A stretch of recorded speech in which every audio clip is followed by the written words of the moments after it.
Start করব। জি sir. Sir করেন sir. আচ্ছা, সো আজকে আমাদের ফার্স্ট ডিসকাশন পয়েন্ট হলো আপনার এই যে জিরো রেটেড সাপ্লাই। কারণ লাস্ট ক্লাসে আমরা জিরো রেটেড সাপ্লাই পুরোটা শেষ করতে পারিনি, আর যদিও মেইন পার্টটা শেষ হয়ে গেছে, এখানে জাস্ট রিমেনিং 10 to 15% পার বাকি আছে। সো জিরো যদি আমরা শেষ করে ফেলি, তাহলে আউটপুট সাইডে আপনার ব্যাটের ক্ষেত্রে আমাদের সব রেটই শেষ হয়ে যাবে, 15 টু রিডিউস রেট এবং জিরো। তাহলে আউটপুটে শুধু বাকি থাকবে হলো সাপ্লিমেন্টারি ডিউটি। তাহলে এটার পরের আমাদের ডিসকাশন টপিকস হবে সাপ্লিমেন্টারি ডিউটি। ওকে, সো সাপ্লিমেন্টারি ডিউটির পরে যদি আমরা তারপরে আমরা ডিসকাস করব, যদি সময় পাওয়া যায়, তাহলে আপনার ইম্পোর্ট অফ সার্ভিসেস এর ক্ষেত্রে রিভার্স চার্জ মেকানিজম। তাইলে টোটালি আউটপুট পার্ট শেষ হয়ে যাবে। সো এখন আমরা জিরো নিয়ে যদি কথাবার্তা বলি, তাহলে জিরোতে লাস্ট ক্লাসে আমরা যে ডিসকাশন করেছিলাম যে জিরো মানেই আগে যে একটা ধারণা ছিল এক্সপোর্ট, সেটা কিন্তু আমরা লাস্ট ক্লাসে ডিসকাশনে দেখলাম যে শুধু এক্সপোর্ট না, এক্সপোর্ট অবশ্যই zero. In addition to that, আপনার লোকালি যদি পার্টিকুলার সাপ্লাই অফ গুডস অথবা সার্ভিস হয়, যেটা সেকশন 23 অথবা সেকশন 24 ফর সার্ভিস আপনার ইনকর্পোরেট করা আছে, তাহলে তাদের ক্ষেত্রে জিরো অ্যাপ্লিকেবল হয়। বাট আপনার এই দুই জিরো ছাড়াও আমরা লাস্ট ক্লাসে ডিসকাস করেছিলাম যে ইন্টারন্যাশনাল টেন্ডার এগেইনস্টে যদি গুডস অথবা সার্ভিস সাপ্লাই হয়, তাহলে ওই ট্রানজেকশনটাকে ডিমড এক্সপোর্ট হিসেবে কনসিডার করা হয়। অ্যাকর্ডিংলি আউটপুট ব্যাটের রেট হয় জিরো।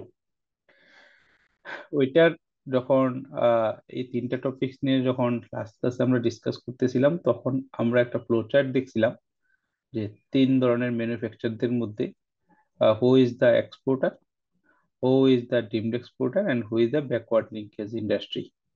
সো ওই তিন অর্গানাইজেশনের মধ্যে এই তিনটা ফ্যাক্টরি যে আমরা এক্সাম্পল দিয়েছিলাম, তার মাঝখানেরটাকে আমরা বলছিলাম যে ডিমড এক্সপোর্টার, আর লাস্টে যে থার্ড ফ্যাক্টরিটা, সেটাকে আমরা বলছিলাম ব্যাকওয়ার্ড লিঙ্কেজ ইন্ডাস্ট্রি।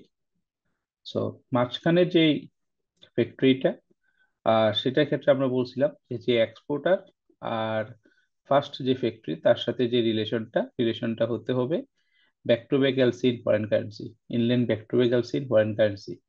আর দ্বিতীয় ফ্যাক্টরির সাথে তৃতীয় ফ্যাক্টরি ট্রানজেকশনটা আমরা বলেছিলাম, ওখানে দুইটা অপশন ছিল, আইদার ব্যাক টু ব্যাক অথবা লোকাল এলসি, বা both cases in foreign currency. তো আপনার এই যে প্রথম ফ্যাক্টরির সাথে মানে 100% এক্সপোর্টারের সাথে যে ডিমড এক্সপোর্ট, যেটা দ্বিতীয় ফ্যাক্টরির যে ট্রানজেকশনটা প্রসিডিউরটা কি হবে, সেটা অ্যাকচুয়ালি ডেসক্রাইব করা আছে আপনার এই এখানে রুল 18 খতে। প্রসিডিউর নিয়ে আমরা ডিটেলস যাব না, আমরা ওই ফ্লো চার্টেই আপনাদের ট্রানজেকশনটা দেখাইছি কোনটার ক্ষেত্রে ডিমড এক্সপোর্ট হবে এবং rate of VAT would be zero. But এই supply of goods and services against inland back to back LC foreign currency যে ট্রানজেকশনটা ডিমড এক্সপোর্ট হিসেবে কনসিডার করা হবে, সো কি কি আপনার প্রসেস ফলো করতে হবে বা কি কি প্রসিডিউরটা, সেটা ডেসক্রাইব করা আছে রোল 18 খতে। সো সেটা ডিটেলস আমরা যাব না। আরেকটা আপনার যেটা বলতেছিলাম backward linkage industry, backward linkage ইন্ডাস্ট্রির ক্ষেত্রে আপনার সেম প্রসিডিউর যেটা, সেটা ডেসক্রাইব করা আছে রুল 18 গতে। সো ওই যে ফ্লো চার্টটা আমরা তিনটা ফ্যাক্টরির মধ্যে দেখেছিলাম, প্রথম ফ্যাক্টরি দ্বিতীয় ফ্যাক্টরির ক্ষেত্রে যদি এটা ডিমড এক্সপোর্ট হইতে হয়, তাহলে কি প্রসিডিউর ফলো করতে হবে সেটা ডেসক্রাইব করা আছে রুলে। এবং তৃতীয় যে ফ্যাক্টরি, যে ফ্যাক্টরিটাকে আমরা ব্যাকওয়ার্ড লিঙ্কেজ ইন্ডাস্ট্রি বলেছিলাম, তাহলে তার আপনার ব্যাকওয়ার্ড লিঙ্কেজ ইন্ডাস্ট্রি হিসাবে ডিমড এক্সপোর্ট হইতে গেলে যেই প্রসিডিউরটা ফলো করতে হবে, সেটা ডেসক্রাইব করা আছে রুল 18 গতে।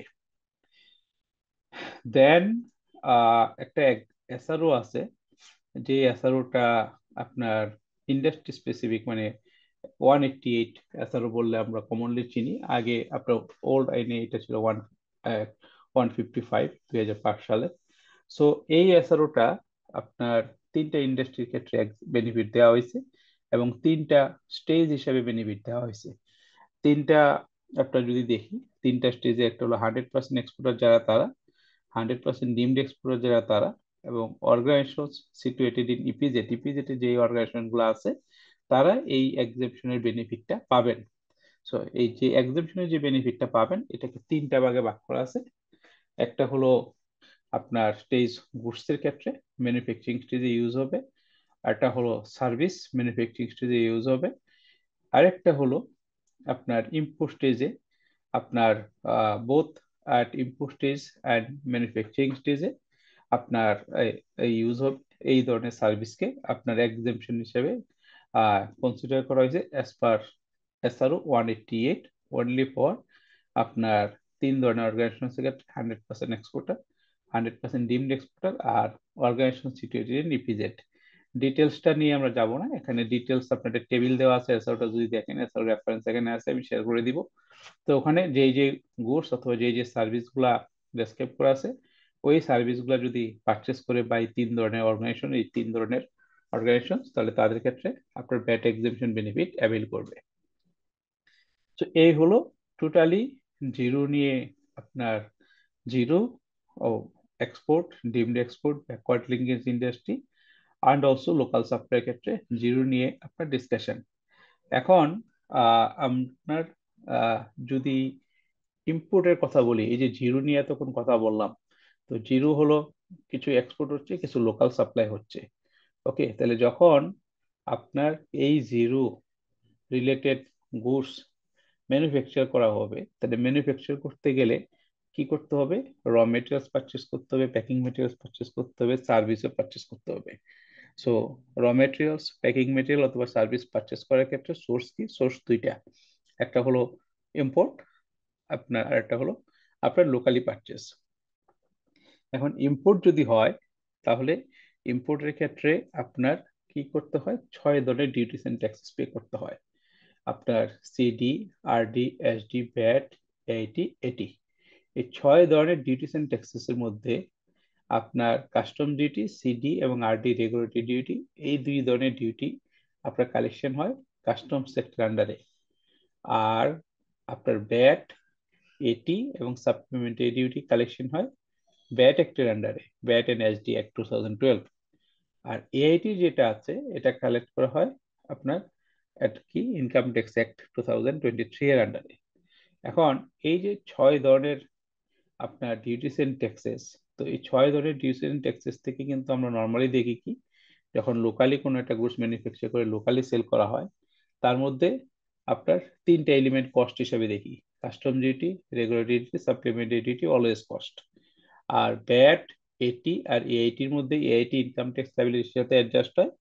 ভ্যাট যদি ওই প্রোডাক্টটা, যে র মেটেরিয়ালসটা ইম্পোর্ট করা হয়েছে আপনার অথবা লোকালি পারচেস করা হয়েছে, এটা এই র মেটেরিয়ালটা দ্বারা যে গুডসটা ম্যানুফ্যাকচার করা হবে, সেটা ম্যানুফ্যাকচার করে যদি আপনার সেল করা হয় 15% ব্যাটে, আউটপুট ব্যাটে, তাহলে পারচেস যে ব্যাট, সেই ব্যাটটা ইনপুট ট্যাক্স ক্রেডিট পাওয়া যায়।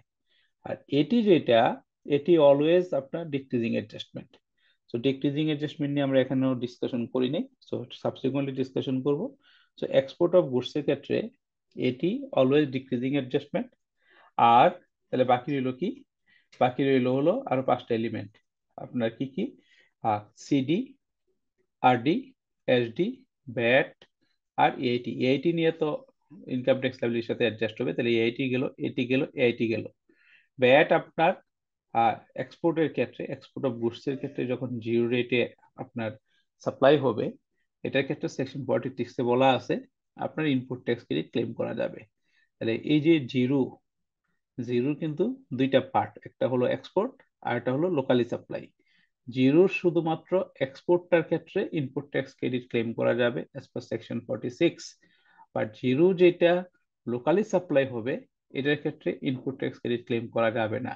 সো জিরো লোকাল সাপ্লাইয়ের ক্ষেত্রে আপনার যেই পারচেজ হবে, আপনার যেই রেটে পারচেজ হোক না কেন, ব্যাট যেটা পে করা হবে সেটা অলওয়েজ কস্ট। তো এই জন্য আপনার এক্সপোর্টের ক্ষেত্রে যদি আমরা ব্যাটের ব্যাটটা দেখি, যে পারচেজের যে ব্যাটটা পে করা হচ্ছে, সেটা ইনপুট ট্যাক্স ক্রেডিট ক্লেম করা যাবে। ইনপুট ট্যাক্স ক্রেডিট ক্লেম করে যদি ব্যালেন্স থাকে, তাহলে এটা কি হবে? রিফান্ড ক্লেম করা যাবে। তাহলে রইল কত?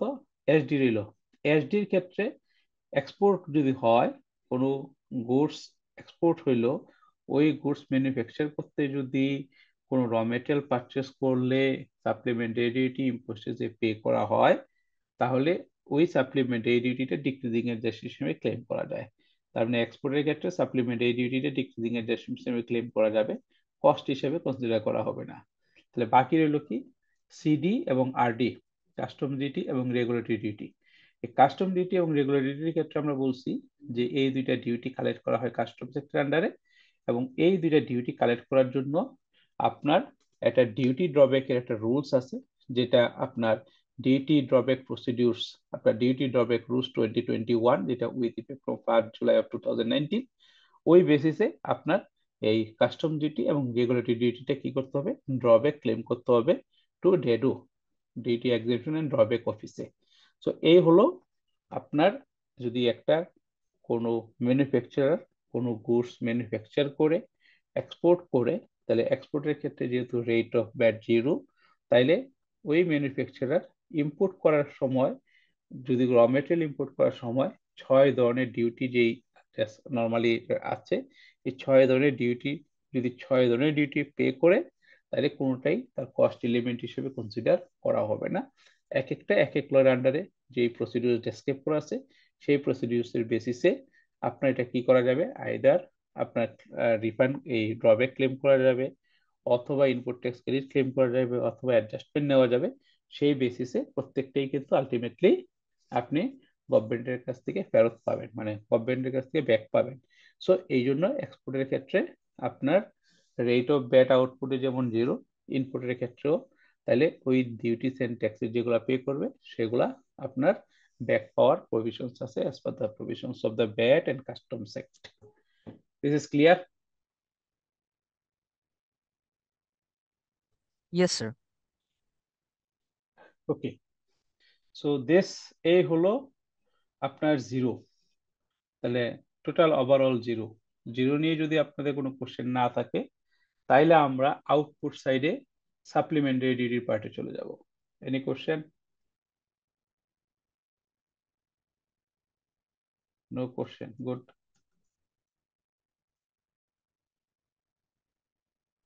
স্যার একটা কোশ্চেন ছিল। বলুন। স্যার এই কোন এমন কি কোনো খরচ আছে যেগুলো মানে খরচ করলে, মানে অপারেটিং এক্সপেন্স যেগুলো আর কি, হ্যাঁ ওই সমস্ত খরচ করলে ওগুলোর উপর আর কি মানে ট্যাক্স রিবেট পাওয়া যায়, এরকম কি কোনো খরচ আছে? মানে এটা যেহেতু আমরা যখন ইনপুট ট্যাক্স ক্রেডিট নিয়ে ডিসকাশন করব, তখন আশা করি আপনার কোশ্চেনের অ্যান্সারটা পেয়ে যাবেন। Okay sir, thank you. Okay, just একটু ওয়েট করেন। সো এখন আমরা ডিসকাশন করব আউটপুট সাইডে আপনার সাপ্লিমেন্টারি ডিউটি। তো ব্যাট আপনার কিন্তু আমরা যদি প্রিভিয়াস ডিসকাশনটা একটু রিক্যাপ করি, ব্যাটের ক্ষেত্রে আমরা কি দেখছি? যে আপনার দুইটা আপনার স্ট্যাটাস। একটা স্ট্যাটাস হলো আপনার ট্যাক্সেবল, মানে করযোগ্য, অথবা অব্যাহতিপ্রাপ্ত। তাহলে করযোগ্য যদি হয়, তাহলে আমার যে প্রোডাক্ট অথবা সার্ভিসটা আমি সাপ্লাই দিব, তাহলে আপনাকে কি করতে হবে? ব্যাট পে করতে হবে এট অ্যাপ্লিকেবল রেট। অ্যাপ্লিকেবল রেটটা কি? আপনার 15, রিডিউসড, অথবা জিরো, যেই রেটটাই হোক। আর অব্যাহতিপ্রাপ্ত হইলে আমরা তখন ডিসকাশন করেছিলাম যে অব্যাহতি আপনার গ্র্যান্ট করা হয় দুইভাবে। একটা হলো এক ধরনের অব্যাহতি হলো as per the first schedule, প্রথম তফসিল। প্রথম তফসিলে যে গুডস এবং সার্ভিস আছে, ওইগুলা আপনার টোটালি এক্সাম্পটেড, কোনো স্টেজেই আপনার ব্যাট পে করতে হয় না। এটা এই এই প্রথম তফসিল ছাড়াও অব্যাহতির আরেকটা রুট আছে, সেটা হলো এসআরও। সো আমরা একটা এসআরও নিয়ে ডিসকাস করেছিলাম, যেখানে 5টা টেবিল আছে। আপনার ওই যে গুডসটা যেই স্টেজে শুধু ডেসক্রাইব করা আছে, শুধুমাত্র ওই স্টেজে অব্যাহতি আপনার গ্র্যান্ট করা আছে, সাবজেক্ট টু কন্ডিশনস, এবং কিছু কন্ডিশনস আছে, কন্ডিশনস গুলো ফুলফিল করতে হবে। সো এই হলো দুই ধরনের অব্যাহতি ছিল। আর যদি অব্যাহতি না থাকতো, তাহলে ব্যাট অ্যাপ্লিকেবল হতো। এখন সাপ্লিমেন্টারি ডিউটির ক্ষেত্রে হলো যে সাপ্লিমেন্টারি ডিউটির ক্ষেত্রে একটা আপনার শিডিউল আছে, যেটা সেকেন্ড শিডিউল বা দ্বিতীয় তফসিল হিসাবে আপনার এখানে ডেসক্রাইব করা আছে as per VAT and SD act. So আমরা যদি দ্বিতীয় তফসিলটা দেখি, এখানে যদি দেখা যায়, সো এখানে তিনটা টেবিল আছে, টেবিল 1, 2, 3। টেবিল 1-এ আপনার বলছে যে বর্ণিত পণ্য সমূহের উপর আমদানি পর্যায়ে আপনার কলাম 4-এ বর্ণিত হারে কিংবা পরিমাণে। আর টেবিল 2-তে বলছে আপনার কলাম 3-এ বর্ণিত পণ্যসমূহের উপর সরবরাহ পর্যায়ে কলাম 4-এ বর্ণিত হারে কিংবা পরিমাণে। আর টেবিল 3-এ বলছে সেবা সরবরাহের পর্যায়ে। সো আমরা টেবিল 1টা যদি দেখি, টেবিল 1টাতে যেই লেখাটা আছে যে আমদানি পর্যায়ে সম্পূরক শুল্ক আরোপযোগ্য পণ্য সমূহ, প্রোডাক্টের ডেসক্রিপশন দেওয়া আছে, এইচএস কোড দেওয়া আছে এবং রেট দেওয়া আছে। তাহলে এটা থেকে আমরা ইজিলি বুঝতে পারি যে রিলেটেড এইচএস কোড, যে ডেসক্রিপশনের পণ্য সেই ডেসক্রিপশনের সাথে এইচএস কোড ম্যাচিং হলে ওই পণ্যটার ক্ষেত্রে আপনার আমদানি পর্যায়ে আমাকে এখানে কলাম 4-এ যে রেট আছে সেই রেটে কি করতে হবে, সাপ্লিমেন্টারি ডিউটি পে করতে হবে। সো টেবিল 1 নিয়ে কোনো কনফিউশন নাই। এখন আমরা যদি পরবর্তী দুইটা টেবিলে যাই, পরবর্তী দুইটা যাওয়ার আগে টেবিল 2-এর পরিবর্তে যদি আগে টেবিল 3-এ যাই, তাহলে টেবিল 3-এ দেখবো যে টেবিল 3টা বলা আছে সেবার ক্ষেত্রে যেই সব সেবা যেই রেটে ডেসক্রাইব করা আছে সেই সব সেবার ক্ষেত্রে আপনার টেবিল 3, এই যে এখানে যেটা বলা আছে টেবিল 3 সরবরাহ পর্যায়ে সম্পর্ক শুল্ক আরোপযোগ্য সেবা সমূহ। তো এখানে যে সেবাগুলা ডেসক্রাইব করা আছে ওই সেবাতে যেই ধরনের আপনার ক্ষেত্র ডিফাইন করা আছে সেই ক্ষেত্রে যেই রেট এখানে ডিফাইন করা আছে সেই রেটে আপনাকে কি করতে হবে, সাপ্লিমেন্টারি ডিউটি পে করতে হবে। সো এই সেবা ছাড়া দ্বিতীয় টেবিলটাতে কি আছে, দ্বিতীয় টেবিলটাতে বলছে এই যে টেবিল 2 সরবরাহ পর্যায়ে সম্পূরক শুল্ক আরোপযোগ্য পণ্য সমূহ, সরবরাহ পর্যায়ে সম্পূরক শুল্ক আরোপযোগ্য পণ্য সমূহ। তাহলে এই সরবরাহ যেটা হবে সেটা কোন স্টেজে সরবরাহ, এটা কি আমদানি করে সরবরাহ, নাকি একজন ট্রেডারের ক্ষেত্রে, সরি, সরবরাহটা কি উৎপাদন করে সরবরাহ, নাকি আপনার একজন ট্রেডারের ক্ষেত্রে আমদানি করে পণ্য বিক্রিটা সরবরাহ, নাকি একজন ট্রেডার মানে ব্যবসায়ীর ক্ষেত্রে লোকালি একজন আমদানিকারক অথবা উৎপাদনকারীর কাছ থেকে পণ্যটা পারচেস করে সরবরাহ। তাহলে কোন সরবরাহ, এটা কিন্তু এখানে ডিফাইন করা নাই।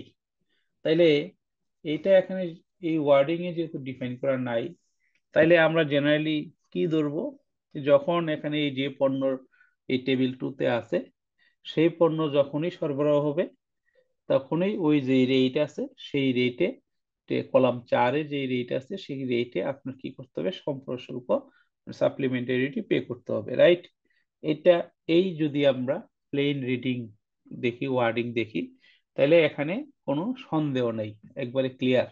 যেহেতু বলছে সরবরাহ পর্যায়ে সম্পূরক শুল্ক আরোপযোগ্য পণ্য সমূহ এবং কোন সরবরাহ পর্যায়ে সেটা এখানে বলা নাই, তাহলে না বলা থাকলে আমরা দেখবো যে যে পণ্যগুলা এই টেবিলে আছে যে রেট আপনার দেওয়া আছে সেই রেটে ওই পণ্যগুলা যখন সরবরাহ হবে সেটা ম্যানুফ্যাকচার করে যখন সরবরাহ করবে সেটা হতে পারে, অথবা একজন আমদানিকারক পণ্য আমদানি করে যখন সরবরাহ করবে তখনও হতে পারে, অথবা একজন আপনার ব্যবসায়ী লোকালি সে পণ্য যে কারোর কাছ থেকে পারচেস করে বিক্রি করে তখনও আপনার ওইটা সরবরাহ পর্যায়ে হতে পারে।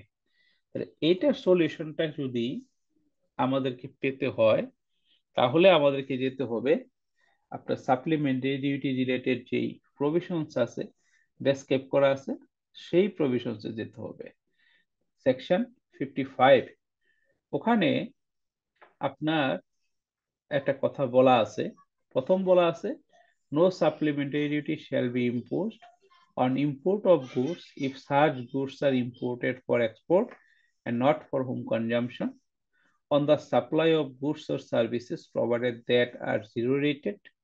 তারপরে নিচে আপনারা যদি ইয়েলো মার্ক লেখাটা দেখেন, এখানে বলা আছে supplementary duty on the supply of goods or service subject to supplementary duty shall be payable at only one stage।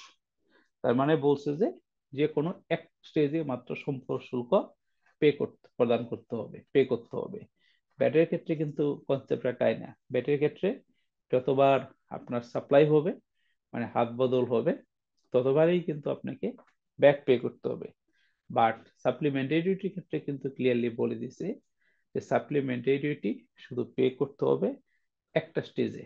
এক স্টেজে যদি কোনো পণ্যের উপর সাপ্লিমেন্টারি ডিউটি পে করা হয় তাহলে আর এটা ভোক্তার কাছে চাওয়া পর্যন্ত যতবারই আপনার সাপ্লাই হবে মানে হাত বদল হবে কোনো আর স্টেজে সাপ্লিমেন্টারি ডিউটি পে করতে হবে না।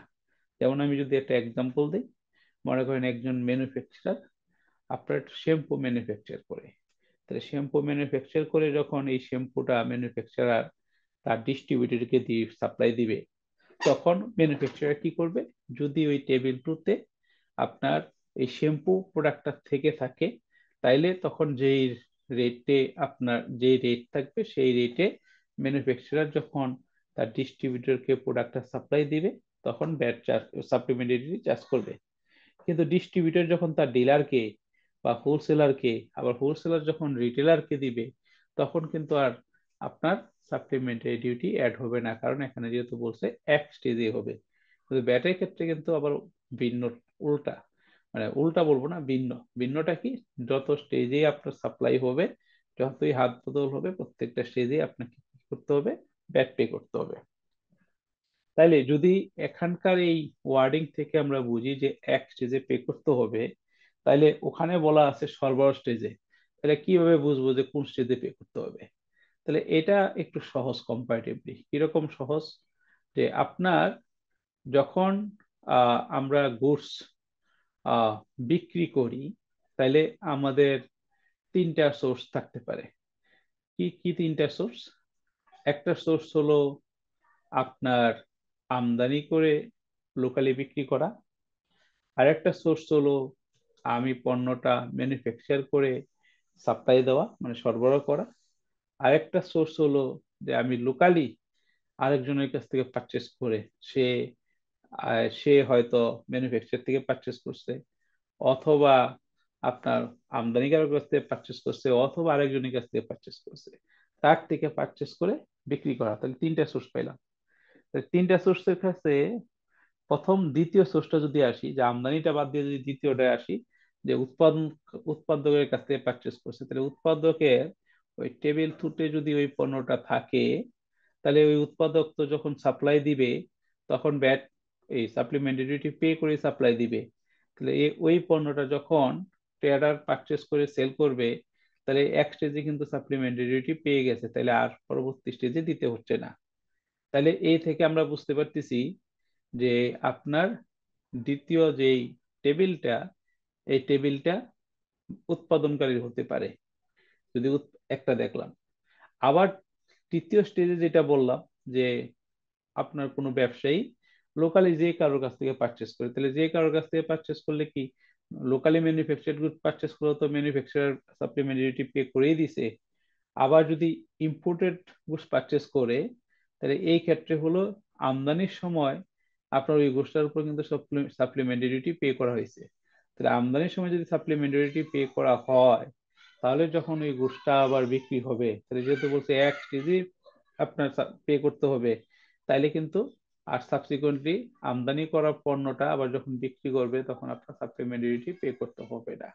তো এটা থেকে টেকনিক্যালি বোঝা যায়, যদিও দ্বিতীয় তফসিলে আপনার স্পেসিফিক্যালি এই এই সরি টেবিল টু তে সরবরাহ পর্যায়ে বলা আছে, কোনো পর্যায়ে বলা নাই। বাট টেকনিক্যালি আমরা যদি আইনের যে প্রভিশনসটা আছে সেটাকে অ্যানালাইসিস করি তাইলে এটা বোঝা যায় যে এই সরবরাহ পর্যায়টা বলতে বোঝানো হচ্ছে উৎপাদন। তাহলে উৎপাদন করে যখন সরবরাহ করা হবে তখনই আপনার দ্বিতীয় টেবিলের বেসিসে সাপ্লিমেন্টারি ডিউটি অ্যাপ্লিকেবল হবে। কিন্তু কোনো ব্যবসায়ী যদি কোনো পণ্য বিক্রি করে তাহলে তাকে কখনোই সাপ্লিমেন্টারি ডিউটি পে করতে হবে না। তাহলে সাপ্লিমেন্টারি ডিউটির এই যে দ্বিতীয় তফসিল, এটা থেকে আমরা তিনটা জিনিস ইজিলি পেয়ে যেতে পারি। একটা হলো টেবিল ওয়ানে যে গুডস গুলা ডেসক্রাইব করা আছে সেইগুলা ইম্পোর্টের ক্ষেত্রে আপনাকে সাপ্লিমেন্টারি ডিউটি পে করতে হবে, যে রেট ডিসক্রাইব করা আছে টেবিল 2 অনুযায়ী। আপনার ম্যানুফ্যাকচারার যদি উৎপাদনকারী এই এখানকার যে লিস্টে যে পণ্য উৎপাদন করে থাকলে শুধুমাত্র এই লিস্টে যেগুলো আছে ওই প্রোডাক্ট বিক্রি মানে আপনার ম্যানুফ্যাকচার করে সাপ্লাইয়ের সময় যে রেট আছে সেই রেটে সাপ্লিমেন্টারি ডিউটি পে করতে হবে। আর আপনার তৃতীয় যে টেবিলটা আছে ওখানে যেই সার্ভিসগুলো শুধুমাত্র ডেসক্রাইব করা আছে ওই সার্ভিসগুলা প্রোভাইড করলে সাপ্লিমেন্টারি ডিউটি পে করতে হবে। তো এই তৃতীয় টেবিলের দুইটা এক্সাম্পল নিয়ে আমি একটু কথা বলতে চাই। একটা এক্সাম্পল হলো দেখেন আপনার টেলিফোন। এখানে বলছে কি টেলিফোনে আপনার সাপ্লিমেন্টারি ডিউটি রেট আছে 20%। এখানে একটা কথা বলছে যে শুধুমাত্র ফোনের সিম বা রিম কার্ড ব্যবহারের মাধ্যমে প্রদত্ত সেবা, তার মানে কি মোবাইল ফোন, তাহলে মোবাইল ফোনের সিম বা রিম কার্ড ব্যবহারের মাধ্যমে যে সমস্ত সার্ভিস প্রোভাইড করবে সেটার ক্ষেত্রে মাত্র শুধু সাপ্লিমেন্টারি 20% হবে। তাহলে আমরা যে মোবাইল ফোনের মাধ্যমে ইন্টারনেট ইউজ করি তাহলে কিন্তু ওই ইন্টারনেটেও আপনার 20% সাপ্লিমেন্টারিটি পে করতে হচ্ছে, কারণ এখানে কিন্তু শুধু কথা বলা বলে নেই, বলছে যে শুধুমাত্র মোবাইল ফোনের সিম বা রিম কার্ড ব্যবহারের মাধ্যমে প্রদত্ত সেবা। তো ইন্টারনেট সার্ভিসটাও কিন্তু আপনার সিম বা রিম কার্ড ব্যবহারের মাধ্যমে সার্ভিসটা প্রদান করা হয়। সো আবার যদি আপনার ওয়াইফাই বা ব্রডব্যান্ড লাইন দেখেন ওখানে কিন্তু আপনারা যে ইন্টারনেট সার্ভিসটা নেই সেটা কিন্তু সেই ক্ষেত্রে মোবাইল ফোনের সিম বা রিম কার্ড আপনার ব্যবহার হয় না, তাহলে ওই ক্ষেত্রে কিন্তু আপনার 20%-এর যে সাপ্লিমেন্টারি ডিউটি অ্যাপ্লিকেবল হয় না। এটা একটা এক্সাম্পল। আরেকটা এক্সাম্পল হলো যে এই যে হোটেল দেখেন, হোটেল এবং রেস্তোরাঁয় একটা কমন কথা বলা আছে, এই হোটেলের ক্ষেত্রে বলা আছে এবং রেস্তোরাঁর ক্ষেত্রে বলা আছে। আমরা যদি এই এখানে হোটেল এবং রেস্তোরাঁর ক্ষেত্রে এই ডেসক্রিপশনটা না দেখি তাহলে আমরা বুঝবো যে হোটেলে যদি আমি থাকি তাইলে আমাকে 20% সাপ্লিমেন্টারি ডিউটি দিতে হবে, রেস্টুরেন্টে যদি আমি খাই খাবার কিনি তাহলে আমাকে 20% সাপ্লিমেন্টারি ডিউটি দিতে হবে। কিন্তু আমরা যদি একটা হোটেল অথবা রেস্টুরেন্টের ট্যাক্স ইনভয়েস দেখি তো ওখানে দেখবো যে এই 20% পিজ্জা নাও পাইতে পারি, কারণ এই 20% স্টেট ওয়ে হোটেল বা রেস্টুরেন্টের ক্ষেত্রে অ্যাপ্লিকেবল না। ওখানে বলা হয়েছে যে শর্তটা আছে ওই শর্তটা শুধুমাত্র ফুলফিল করলেই এই 20% সাপ্লিমেন্টারি ডিউটি অ্যাপ্লিকেবল হবে। কিরকম শর্ত? আপনার রেস্তোরাঁর ক্ষেত্রে বলছে যে খাদ্য বা পানীয় সরবরাহকালে যদি রেস্তোরাঁয় মদ জাতীয় পানীয় সরবরাহ করা হয় বা যে কোনো ধরনের ফ্রুটসের আয়োজন করা হয় কেবল ওই সকল বিলের উপরে আপনার বছরে একদিনের জন্য হইলেও 20% সাপ্লিমেন্টারি ডিউটি। সো খাদ্য আর পানীয় সরবরাহকালে যদি আপনার মদ জাতীয় পানি সরবরাহ করা হয় তাহলেই মাত্র 20%, আর যদি এটা না হয় তাইলে কিন্তু এই 20% সাপ্লিমেন্টারি ডিউটি অ্যাপ্লিকেবল হয় না। সো এই হলো আপনার সাপ্লিমেন্টারি ডিউটি রিলেটেড আপনার দ্বিতীয় তফসিল। তাহলে এখন আমরা অন্য যে প্রভিশন গুলো আছে সাপ্লিমেন্টারি সেগুলা দেখি। তাহলে সেগুলোর ক্ষেত্রে আপনার প্রথম তো আমরা দেখলাম যে সাপ্লিমেন্টারি ডিউটির টেবিল যেটা আছে আপনার সরি দ্বিতীয় শিডিউল যেটা আছে তার যে টেবিল 3টা আছে তাহলে কার কার ক্ষেত্রে অ্যাপ্লিকেবল সেটা আমরা ক্লিয়ারলি বুঝলাম। দ্বিতীয় ইম্পর্টেন্ট পয়েন্টটা হলো যে সেটা আসতেছে হলো দ্বিতীয় তফসিল থেকে, আবার দ্বিতীয় তফসিল নিয়ে ঝামেলা, সরি দ্বিতীয় টেবিল নিয়ে ঝামেলা। তাহলে কি টেবিল নিয়ে ঝামেলা?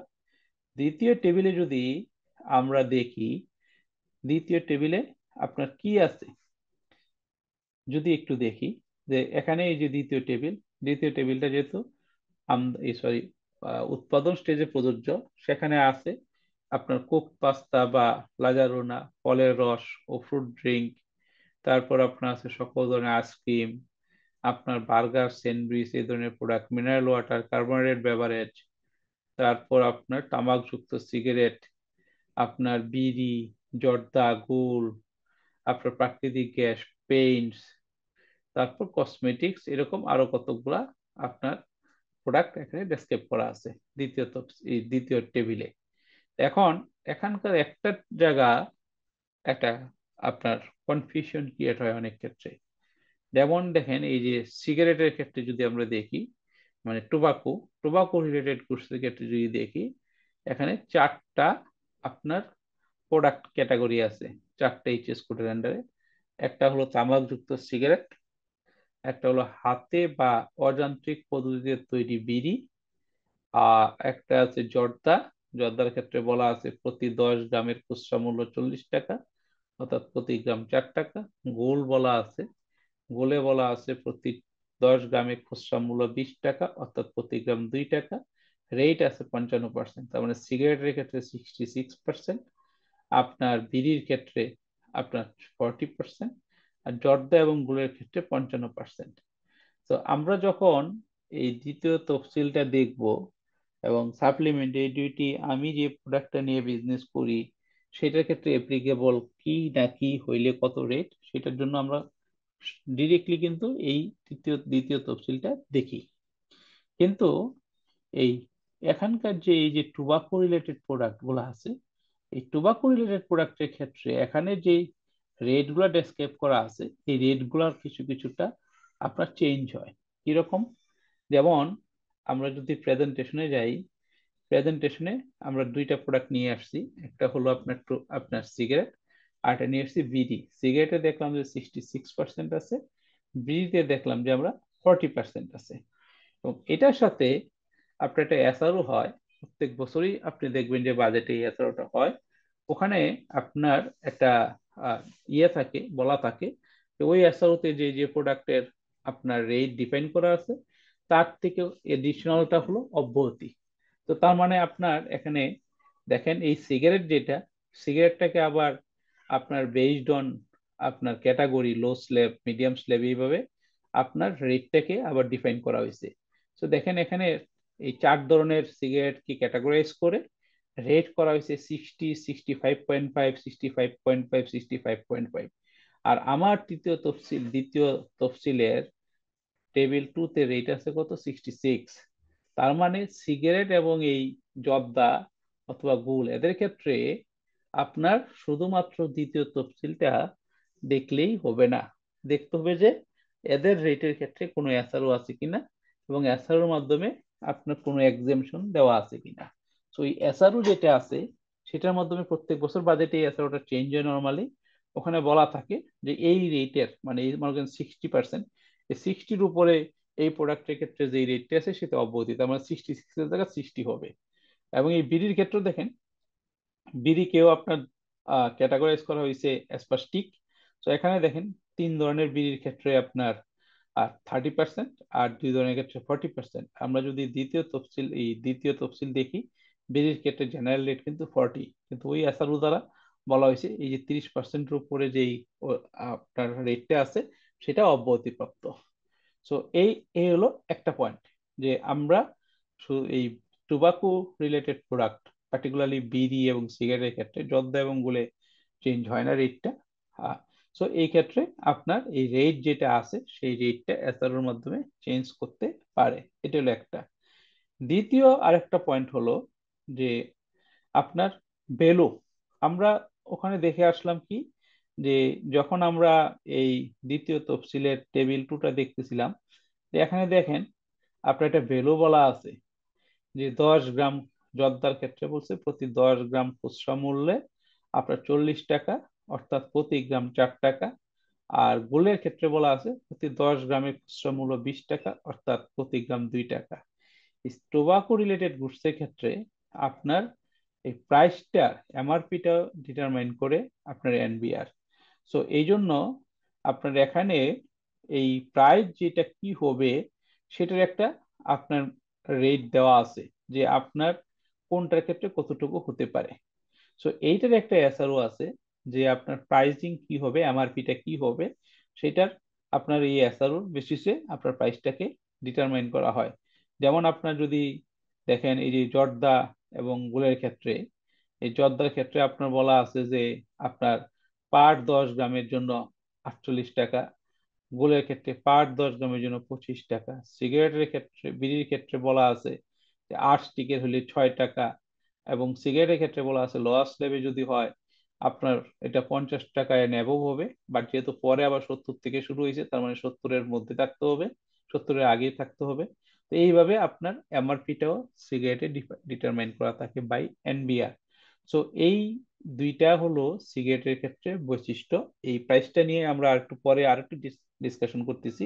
প্রথম আমরা রেটটা নিয়ে বেরিয়ে ক্লিয়ার হইলাম যে আমরা যখন দেখবো দ্বিতীয় তফসিলে টোবাকো পার্টিকুলার সিগারেট এবং বিড়ির ক্ষেত্রে যে রেটটা থাকে সেই রেটটা নর্মালি ওই রেটটা অ্যাপ্লিকেবল হয় না। এসআরওর মাধ্যমে এই রেটটা একটা সার্টেন পার্ট আপনার এক্সেমশন দেওয়া দেওয়া হয়। তাহলে যখন আমরা দ্বিতীয় তফসিল থেকে সিগারেট এবং বিড়ির ক্ষেত্রে রেটটা দেখতে যাব, তখন আমাদেরকে দেখতে হবে এটা পার্টিকুলার, এটার ক্ষেত্রে পার্টিকুলার রিলেটেড কোনো এসআরও আছে কিনা, যেটার মাধ্যমে কোনো এক্সেমশন আছে কিনা পার্টিকুলার আপনার একটা পার্ট। যদি এক্সেমশন থাকে তাহলে এটা এক্সেমশন ওকে, তাহলে এক্সেমশন বেসিসে যেটা এক্সেমটেড না সেই রেট অ্যাপ্লিকেবল হবে। আর এক্সেমশন না থাকলে আপনার যেই রেট আছে দ্বিতীয় তফসিলে সেই রেটই হবে। এটা গেল একটা পয়েন্ট। দ্বিতীয় পয়েন্টটা হলো যে আপনার এই রেট দেখলাম এবং কোনটা কোন ক্ষেত্রে অ্যাপ্লিকেবল হবে সেটা দেখলাম। তাহলে কোশ্চেনটা আসতেছে তাহলে হু উইল পে। তাহলে এই যে রেট, এই রেটে আপনার কখন কে পে করবে? তাহলে এটার পে করার ক্ষেত্রে আসলে ভেরি ইজি। ইম্পোর্টের ক্ষেত্রে ইম্পোর্টার পে করবে, লোকালি যখন সাপ্লাই হবে ম্যানুফ্যাকচার গুডস তখন যে সাপ্লায়ার সে পে করবে, আর আপনার সার্ভিস সাপ্লায়ার্স এর ক্ষেত্রে যে সার্ভিস প্রোভাইড করবে সেই কিন্তু পে করবে। ওকে, সো এটা নিয়ে কোনো জটিলতা নাই। এখন ভ্যালুটা কি হবে?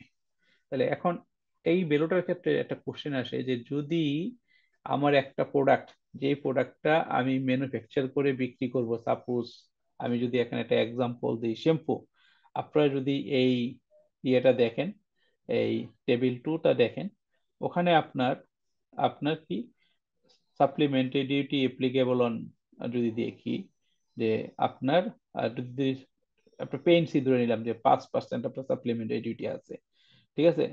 5% সাপ্লিমেন্টারি ডিউটি যদি আমরা ধরি, অথবা শ্যাম্পু যদি ধরি, এখানে 15% সাপ্লিমেন্টারি ডিউটি আছে। তাহলে আমি শ্যাম্পু ম্যানুফ্যাকচার করলাম, তাহলে আমার এখানে সাপ্লিমেন্টারি ডিউটি আছে 15%।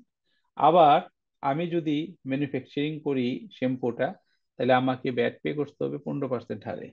তাহলে আমার এই যে দুইটা রেট, একটা ব্যাটের রেট 15% আর একটা সাপ্লিমেন্টারি রেট 15%, তাহলে আমি কিভাবে আমার ভ্যালুটা ক্যালকুলেট করলে, যখন করব করে কোনটা আমার আগে হবে কোনটা পরে হবে?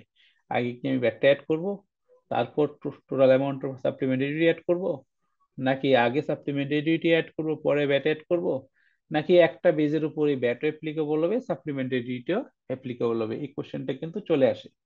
সো এই কোশ্চেনটা চলে আসার ক্ষেত্রে আপনার অ্যান্সারটা ভেরি সহজ। কি রকম সহজ?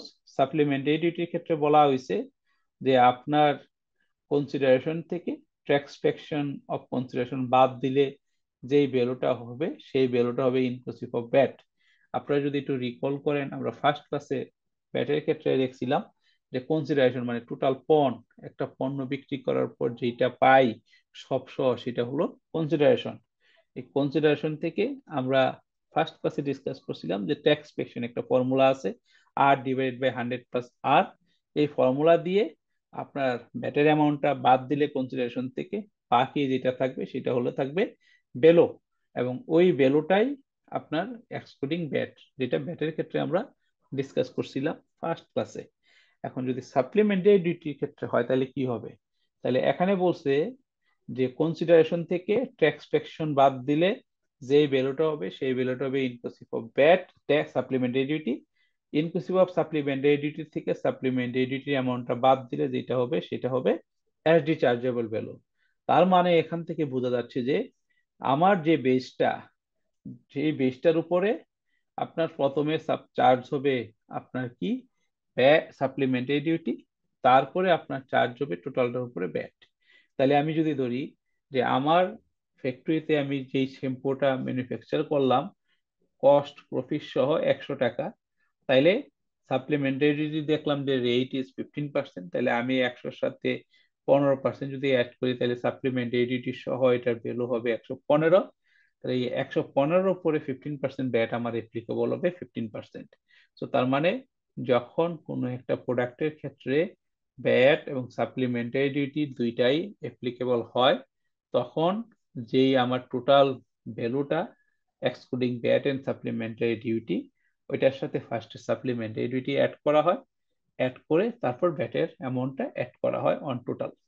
তো এই জন্যই কিন্তু আপনি দেখেন যখন ভ্যাট এবং সাপ্লিমেন্টারি ডিউটি সহ যখন আমি প্রোডাক্টটা বিক্রি করব, তখনও ওটা যে টাকাটা আমি ফুল পাবো সেটাও কনসিডারেশন। যেই ক্ষেত্রে ব্যাট অ্যাপ্লিকেবল সেই ক্ষেত্রে কনসিডারেশন থেকে শুধু ব্যাটটা বাদ দিই, আর যেই ক্ষেত্রে আপনার ব্যাট এবং সাপ্লিমেন্টারি ডিউটি অ্যাপ্লিকেবল সেই ক্ষেত্রে কনসিডারেশন থেকে দুইটা জিনিসই বাদ দিই।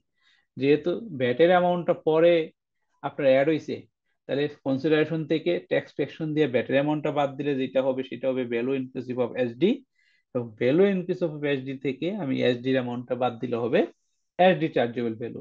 সেটাকে আমরা এই এক্সাম্পলটা থেকে আমরা বুঝতে পারবো ক্লিয়ারলি। কিরকম, যে আমার একটা প্রোডাক্টের প্রাইস হলো 300 টাকা ইনক্লুডিং সাপ্লিমেন্টারি ডিউটি, আর রেট অফ সাপ্লিমেন্টারি ডিউটি ধরলাম 5%, ধরলাম পেন্টস এর ক্ষেত্রে আমরা দেখছি কি সাপ্লিমেন্টারি ডিউটি 5%। তাহলে এই যে 300 টাকা, এই 300 টাকার মধ্যে কি আছে, ব্যাটও আছে, সাপ্লিমেন্টারি ডিউটি আছে। তার মানে আপনার 15% ব্যাট আছে, 5% সাপ্লিমেন্টারি ডিউটি আছে।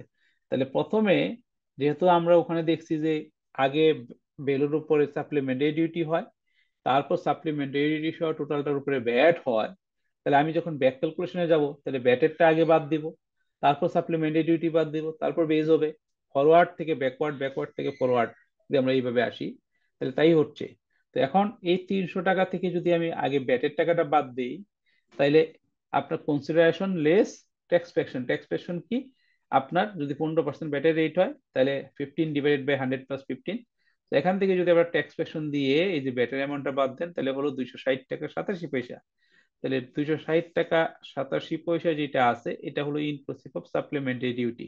তার মানে এই ব্যাক চার্জেবল ভ্যালু এখানে যেটা 260, এটা হলো supplementary duty chargeable value plus supplementary duty 260। এখান থেকে যদি আপনি 5% যে অ্যামাউন্টটা আছে বাদ দেন, তার মানে 100/105 দিয়ে, তাহলে যে ভ্যালুটা হবে এই 248.45, এটা হলো ভ্যালু এক্সক্লুডিং ভ্যাট এবং এসডি। সো এখান থেকে এটার সাথে যদি 5% অ্যাড করেন তাহলে 260 হবে, এটার সাথে 15% অ্যাড করলে হবে 300।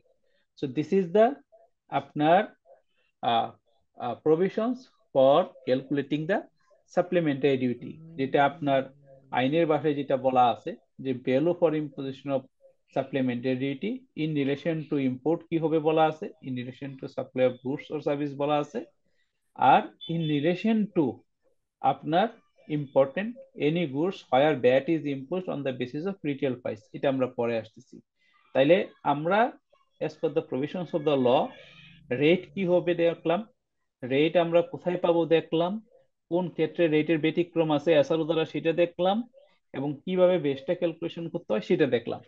তো এখানে এই যে সেকশন 57-এ যেইটা বেস বলা আছে সেটাতে একটা ব্যতিক্রম আছে।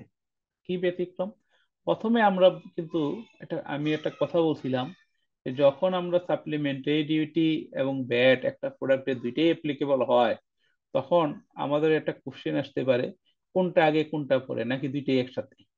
তো আমরা প্রভিশনস থেকে বুঝলাম যে না, আগে সাপ্লিমেন্টারি ডিউটি অ্যাড হয়, তারপর আপনার ভ্যাট অ্যাড হয়। Okay fine.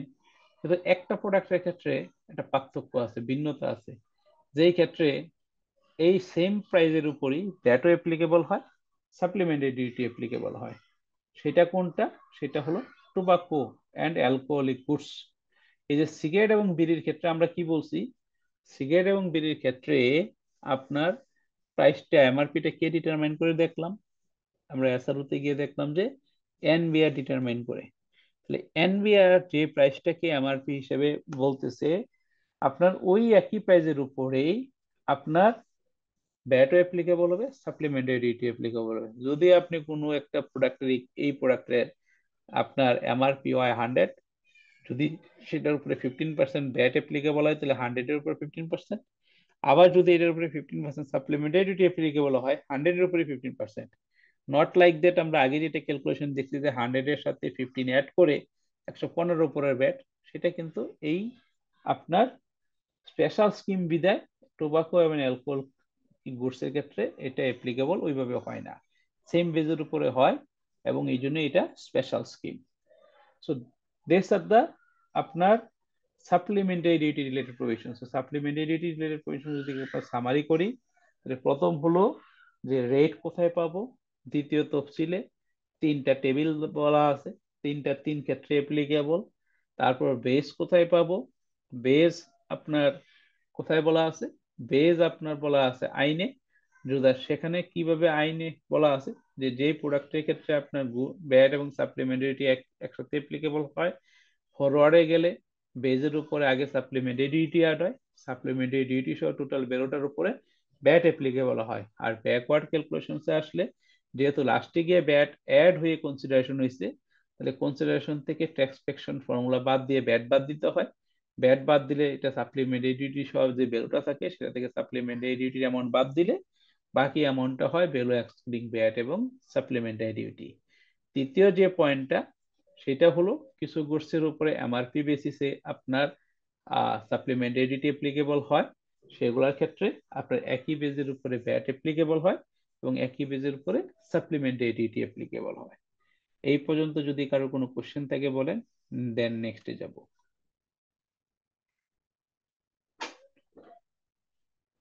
No question? ওকে, যদি কোশ্চেন না থাকে তাহলে ভালো।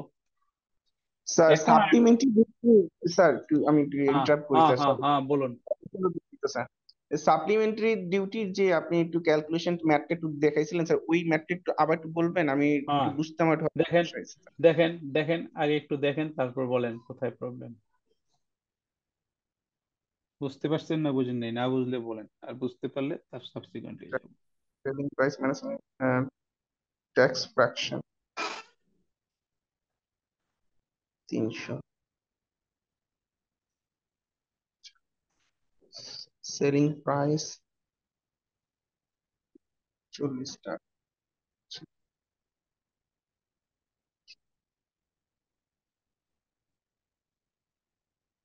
স্যার বুঝতে পারছি sir, thank you sir. Okay, so এখন আমরা আপনার যখন এক্সপোর্ট নিয়ে কথা বলতেছিলাম তখন আমরা বললাম কি যে যখন একটা গুডস এক্সপোর্ট করা হবে আপনার আউটপুট সাইডে 0% অ্যাপ্লিকেবল হবে ব্যাট, আর পারচেজ ইনপুটের মানে আপনার র মেটেরিয়ালস বা প্যাকিং মেটেরিয়ালস পারচেজে আপনি যাই পে করছেন সবই কি করবেন? বেনিফিট পাবেন। যদি ইম্পোর্টেড হয় তাইলে আপনি যে ডিউটিস এন্ড ট্যাক্সেস পে করছেন কিছু ক্ষেত্রে রিবেট পাবেন, কিছু ক্ষেত্রে ডিক্রিজিং অ্যাডজাস্টমেন্ট পাবেন, আর কিছু ক্ষেত্রে ড্রব্যাক পাবেন, যেটা আমরা দেখে আসলাম কিছুক্ষণ আগে যে আমরা ডিসকাশন করলাম। সো সাপ্লিমেন্টারি ডিউটির ক্ষেত্রে আমরা কি বলছি যে যদি এক্সপোর্ট হয় তাহলে যে র মেটেরিয়ালটা ইউজ হচ্ছে সেটার উপর সাপ্লিমেন্টারি ডিউটি পে করলে সেটা আপনি ডিক্রিজিং অ্যাডজাস্টমেন্ট পাবেন। সো ডিক্রিজিং অ্যাডজাস্টমেন্টের যে প্রসিডিউরসটা সেটা আপনার ডেসক্রাইব করা আছে সেকশন 62 এবং রুল 45-এ। কিভাবে কতদিনের ভিতরে আপনি ডিক্রিজিং অ্যাডজাস্টমেন্ট ক্লেম করবেন এই টোটাল প্রসেসটা ডিপেন্ড করা আছে এখানে। সো প্রসেস আপনার এখানে আমরা ডিসকাশনে যাচ্ছি না, আমরা যেহেতু ক্রিটিক্যাল পয়েন্টগুলো ডিসকাশন করতেছি প্রসেস আপনারা দেখলেই বুঝতে পারবেন। So this is the whole discussion about supplementary duty. তাহলে আউটপুট পার্টে ব্যাট নিয়ে আমরা ডিসকাশন করলাম, any kind of rate, all rate including zero, এবং ইন এডিশন টু ব্যাট যেই ক্ষেত্রে সাপ্লিমেন্টারি ডিউটি অ্যাপ্লিকেবল সেটা নিয়ে আমরা ডিসকাশন করলাম। তাহলে আউটপুট সাইড শেষ, টোটালি শেষ। আউটপুটের যে রেট আছে সেটা নিয়ে আর কোনো আপনার কোনো রেটই নাই, রাইট? কিন্তু একটা রেট থেকে যায়, যদিও এই রেটটা একটু ভিন্ন ধরনের কিন্তু তারপরে এই রেটটা থেকে যায়। কি রেট?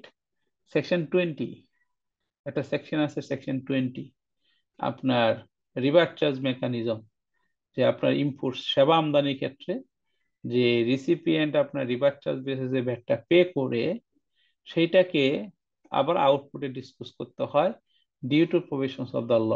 এটা not actual output, but as per the provisions of the law there is a requirement to disclose both in output side as well as input side.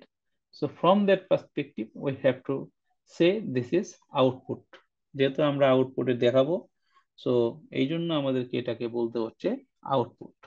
তো এটা রিভার্স চার্জ মেকানিজমটা মানে কি, যে আপনার সার্ভিসটা প্রোভাইড করতেছে আরেকজন, বাট যে রিসিপিয়েন্ট সে আপনার ব্যাগটা পে করতেছে। কোন কেসে? এটা ইম্পোর্টের ক্ষেত্রে, কারণ যে সার্ভিস প্রোভাইড করছে সে বাংলাদেশের টেরিটরিতে নাই, outside the territory of Bangladesh. So ওই ব্যাগটার রেসপন্সিবিলিটিটা চলে আসে তখন যে সার্ভিসটা রিসিভ করছে সেই রিসিপিয়েন্টের উপরে। সো এটা অ্যাকচুয়ালি আপনি যেহেতু ইম্পোর্ট, সো গুডস ইম্পোর্টের ক্ষেত্রে কিন্তু তাই হয়। কি হয়, আমি যখন একটা গুডস ইম্পোর্ট করি, ইম্পোর্ট করার পরে যখন কাস্টমস অথরিটি অ্যাসেসমেন্ট করে ডিউটিস এন্ড ট্যাক্সেস ক্যালকুলেশনস করে, তখন রেসপন্সিবিলিটিটা কার? ইম্পোর্টারের। ইম্পোর্টারই আপনার এই এই কি করে all duties and taxes pay করে। তো ওই কনসেপ্টটাকে যদি আমরা সার্ভিসেস এর ক্ষেত্রে ম্যাচ করতে চাই, তাহলে দেখা যাবে যে ইট ইজ টোটালি সেম। কিরকম? যখন সার্ভিসটা আমি ইম্পোর্ট করি, যে আমাকে সার্ভিসটা প্রোভাইড করছে তার লোকেশন কিন্তু আউটসাইড দ্য কান্ট্রি, তার বাংলাদেশে ব্যাটারি স্টেশন নাই, সে বাংলাদেশে বিজনেস করতেছে না, only supplying the service from outside the country to Bangladesh. তো এই ক্ষেত্রে যে সার্ভিসটা রিসিভ করবে, like recipient will pay the VAT on repurchase mechanism. যেহেতু রিসিপিয়েন্ট রিপারচেজ মেকানিজমের বেসিসে ব্যাটটা পে করবে, সেই জন্য এই ব্যাটটাকে আপনাকে ডিসকাস করতে হবে এজ এ আউটপুট। এবং আপনি আউটপুটে যেহেতু এটা আপনি পে করছেন, সো এই ক্ষেত্রে আবার টেকনিক্যালি এটাকে আপনার ইনপুট হিসেবে ক্লেম করতে হবে। So as per section 20 subsection 2, আপনার in case of payment of VAT under reverse mechanism, such will be firstly as output tax as well as the input tax. So যদিও এখানে আপনার reverse চার্জে pay করা হচ্ছে, সেই জন্য এখানে আউটপুট হিসেবে ডিসকাস করতে হবে as per the provisions of the law. সেই জন্য আমি বললাম যে আউটপুটের লাস্ট পার্টটা বাকি রয়েছে, সেটা হলো সেকশন 20। তো এখন এটার যেই ফার্স্ট সেকশনটা, সেকশন 20 সাবসেকশন 1, এখানে প্রভিশনসটা বলা আছে যে supply of imported service shall be taxable supply if, মানে যদি imported service, supply of imported service shall be taxable হবে যদি, এখানে দেখেন দুইটা ট্রানজেকশন আছে, লেফট এন্ড রাইট, দুইটাকে এন্ড দ্বারা যুক্ত করা আছে, আবার লেফটের দুইটা যে আপনার পয়েন্ট আছে দুইটাকে এন্ড দ্বারা যুক্ত করা আছে। তো কোনোটাই অপশনাল নাই, সম্পূর্ণ সবগুলাই আপনার ফুলফিল করতে হবে, তাইলেই আপনার আপনার ট্যাক্সেবল সাপ্লাই হবে। কি বলছে? Recipient if recipient is registered or required to B registered, registered or required মানে তার ব্যাটারি থাকতে হবে রিসিপিয়েন্টের, and acquire service in the process of economic activity, and if such service is provided in Bangladesh by a registered or required to be registered person in the process of an economic activity, is taxable at rate other than zero rate. So এটা যদি আপনি import না করে বাংলাদেশে কারোর কাছ থেকে আপনি এই সার্ভিসটা অ্যাকোয়ার করতেন, তাইলে যদি এটা ট্যাক্সেবল হইতো আপনার এনি রেট জিরো ছাড়া, তাইলেই আপনাকে যে সার্ভিসটা আপনার দেশের বাইরে থেকে আনবেন, সেটার ক্ষেত্রে আপনাকে কি করতে হবে? You have to pay VAT under repurchase mechanism. এটার সাথে আমি 3টা পয়েন্ট অ্যাড করব। একটা পয়েন্ট হলো যে আমরা ফার্স্ট ক্লাসে ব্যাটারি রেজিস্ট্রেশনস এর ক্ষেত্রে 2টা ক্যাটাগরি নিয়ে ডিসকাস করেছিলাম, রাইট? একটা হলো রেজিস্টার্ড, ব্যাটারি রেজিস্টার্ড আপনার sorry battery registration by resident, আর একটা হলো battery registration by non resident. যখন নন রেসিডেন্ট আপনার ব্যাটারি রেজিস্ট্রেশন বাংলাদেশে নেয়, তখন আমরা ডিসকাস করেছিলাম যে আপনার ফর পার্টিকুলার সার্ভিসেস, যেই ক্ষেত্রে পার্টিকুলার সার্কামস্টেন্সেস ডেসক্রাইব করা আছে, শুধুমাত্র ওই পার্টিকুলার সার্কামস্টেন্সেস এর জন্যই নন রেসিডেন্ট বাংলাদেশে ব্যাটারি রেজিস্ট্রেশন নিবে অ্যান্ড সাবসিকুয়েন্টলি ব্যাটের লায়াবিলিটি ডিসচার্জ করবে। তো ওখানে বলছিলাম যে কি, যে যদি ওই নন রেসিডেন্ট আপনার বাংলাদেশে ব্যাট আনরেজিস্টার্ড পারসনকে সার্ভিস প্রোভাইড করে, এবং ওখানে আমরা একটা কমন এক্সাম্পল দিছিলাম যে নেটফ্লিক্স যদি ধরি, যে যদি নেটফ্লিক্সের সার্ভিসটা 2 ধরনের হয়, মানে আপনার ইজি বোঝার জন্য যে আপনার একটা সার্ভিস এটা রেজিস্টার্ড পারসনকে প্রোভাইড করতেছে, নন রেজিস্টার্ড পারসনকে প্রোভাইড করতেছে, তাহলে ওই নন রেসিডেন্ট রেসপন্সিবল হবে কার ব্যাটটা পে করার জন্য? শুধুমাত্র নন রেজিস্টার্ডের জন্য। আর রেজিস্টার্ডেরটা কি বলছিলাম, যে রেজিস্টার্ডেরটা আপনার ওই নন রেসিডেন্ট পে করবে না বাংলাদেশে। কেন পে করবে না? কারণ ওই যে রেজিস্টার্ড, সে যে সার্ভিসটা আউটসাইড দ্য কান্ট্রি থেকে রিসিভ করছে, দ্যাট উইল বি কনসিডার যে import of service and required to pay VAT under repurchase mechanism as per section 20. So এই হলো সেকশন 20, যেই ক্ষেত্রে রেজিস্টার্ড নিজে ব্যাটটা পে করবে, আর ওই পার্টিকুলার সার্ভিসেস এর ক্ষেত্রে নন রেজিস্ট্রারের ব্যাটটা নন রেসিডেন্ট বাংলাদেশের রেজিস্ট্রেশন নিয়ে পে করবে ফর পার্টিকুলার সার্কামস্টেন্সেস। এবং এই যে এখানকার যে ব্যাটটা যদি আমরা দেখি যে সেকশন 20 সাবসেকশন 2 যে ইনপুট এবং আউটপুট, আপনি আগে আউটপুটে দেখাবেন তারপর ইনপুটে দেখাবেন, তো টেকনিক্যালি কিন্তু as per provisions of the law আপনার এখানে মানি ফ্লো এর কোনো ইস্যু নাই। কিন্তু ইন্টারেস্টিংলি যেহেতু আপনার সেকশন 46-এ বলা আছে যে আপনি এই ইনপুট ট্যাক্স ক্রেডিটটা আন্ডার রিভার্টার্স মেকানিজমে পাবেন, সেই ক্ষেত্রে ইভিডেন্স হলো আপনার ট্রেজারি চালান।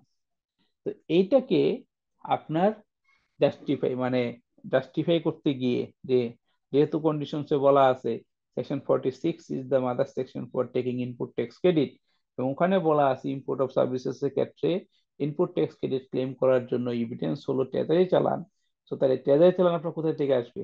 ট্রেজারি চালান আসতে হলে আপনাকে কি করতে হবে? ভ্যাটের টাকা আপনার গভর্নমেন্ট ট্রেজারিতে ডিপোজিট করতে হবে। এই জন্য আপনার রিটার্নে ইম্পোর্ট অফ সার্ভিসেস এর ক্ষেত্রে ট্রানজেকশনসটা হয় তিনটা। প্রথম হলো আউটপুট, আউটপুটের বেসিসে আপনার যে ব্যাটের লাইবিলিটিটা হবে সেটা পে করতে হবে, সেই জন্য পে করার ক্ষেত্রে ট্রেজারি চালান। আর এই ট্রেজারি চালানের বেসিসে আপনি কি করবেন? ইনপুট ট্যাক্স ক্রেডিট ক্লেম করবেন। যদিও আপনি যদি দেখেন সেকশন 20 সাবসেকশন 2 তে বলা আছে যে আপনার কি আউটপুট এবং input, but due to section 46 to get the input tax credit there is a requirement to have the treasury চালান, so that in case of আপনার filling up submitting the BET return and filling up the BET return you have to discuss in the three parts. One is output, then treasury deposit, and last one is input tax credit. এবং এই ক্ষেত্রে আপনার যখন টাকাটা আপনার বাংলাদেশে outward remittance হবে তখন ব্যাংক এটা আপনার কি করে স্ক্রুটিনি করে। ব্যাংক স্ক্রুটিনি করে যদি দেখে যে না আপনার যেই ট্রেজারি চালানের যেই বিএটি লাইবিলিটি আপনার ডিসচার্জ করার কথা সেটা ডিসচার্জ করেছেন, দ্যাট ইজ ফাইন, তখন আউটওয়ার্ড রেমিটেন্স এনশিওর করে। আর যদি না হয় তাহলে যদি কোনো ডিফারেন্স থাকে বা পেমেন্ট না করে তাহলে এটা আপনার ব্যাংক আপনার থেকে কালেক্ট করে পে করে দেন আউটওয়ার্ড রেমিটেন্স করে থাকে। আর নন রেসিডেন্টের ক্ষেত্রে যেহেতু এই রিভার্স চার্জ মেকানিজমের বেসিসে ব্যাট পেমেন্টের কোনো প্রভিশনস নাই, সো নন রেসিডেন্ট যখন আপনার আউটওয়ার্ড রেমিটেন্স করার জন্য ব্যাংকে রিকোয়েস্ট করে তখন ব্যাংক আপনার ওই ব্যাটটা এন্টায়ার ব্যাটটা আপনার কি করে গভর্নমেন্ট এজেন্টে ডিপোজিট করে দেন আউটওয়ার্ড রেমিটেন্স করে থাকে। So this is provisions related to import of service under reverse charge mechanism. So এইটার বেসিসে আউটপুটে যত ধরনের আপনার ভ্যাট এবং সাপ্লিমেন্টারি ডিউটির অব্লিগেশন ছিল সেটা আমাদের ডিসকাশন এই পর্যন্ত হয়ে গেছে। যদি এই পর্যন্ত আপনাদের টোটাল আউটপুট পার্ট এবং সাপ্লিমেন্টারি ডিউটিতে যদি পার্টিকুলার কোনো কোশ্চেন থাকে আপনারা রেজ করতে পারেন, আদারওয়াইজ আমরা অন্য টপিক আউটপুটের পরে ইনপুট ট্যাক্স ক্রেডিট আমরা ওই ইনপুট ট্যাক্স ক্রেডিটের পার্টে চলে যাব। No question, good. কোন দিক দিয়ে গুড? স্যার হ্যাঁ বলেন। স্যার ওই যে ব্যাক ক্যালকুলেশনের যে বিষয়টা ছিল ওটা কোন কোন ক্ষেত্রে লাগতেছে স্যার? কোন ব্যাক ক্যালকুলেশন? সেটা তো যখন সাপ্লিমেন্টারি ডিউটি অ্যাপ্লিকেবল হবে তখন। আচ্ছা আচ্ছা, ওই যে আগে ভ্যাট দেন হচ্ছে এসডি। রাইট। আচ্ছা, আমরা এখন যাব ইনপুট ট্যাক্স ক্রেডিটে।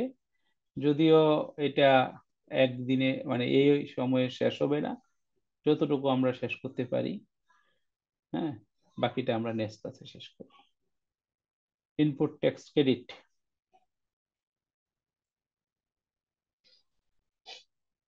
ইনপুট ট্যাক্স ক্রেডিটটা যদি দেখি, এই ইনপুট ট্যাক্স ক্রেডিটের সাথে আপনার তিনটা প্রভিশনস যদি সেকশন বলি, তিনটা সেকশন আপনার ক্রিটিক্যালি রিলেটেড। তিনটা সেকশনের মধ্যে একটা সেকশন হলো সেকশন 2, আপনার ফুল সেকশন না, ওইটার একটা ক্লজ, আপনার সেকশন 2 এর ক্লজ 18 ক, এবং section 46 and last is section 47। এই তিনটা আপনার সেকশন, যদিও সেকশন 2 নট ফুল, তারপর আমরা ইজিলি বলার জন্য বলতেছি তিনটা। এই তিনটা সেকশন আপনার ক্রিটিক্যালি আপনার important for taking the input tax credit. হ্যাঁ, প্রথম সেকশনটা যেটা সেকশন 2 আপনার ক্লজ 18 ক, আপনার এটা ভেরি ইম্পর্টেন্ট, কারণ এইটা যদি কমপ্লাই না করে তাহলে আর সামনে যাওয়া যাবে না। এটা কমপ্লাই করলে সামনে যেতে পারবেন for taking input tax credit. আর এটা কমপ্লাই না করলে মানে ডেফিনেশন অফ ইনপুট ট্যাক্সের যে ক্রাইটেরিয়া আছে সেটাকে যদি আপনি কমপ্লাই না করেন তাহলে আর সামনে যাওয়ার সুযোগই নাই।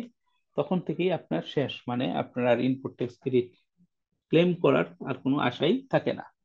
সো আমরা যদি টোটাল ইনপুট ট্যাক্স ক্রেডিটের ফ্লোটা দেখি, তাহলে এই ফ্লোটা এখানে এই ডায়াগ্রামে ডেসক্রাইব করা আছে। কিরকম?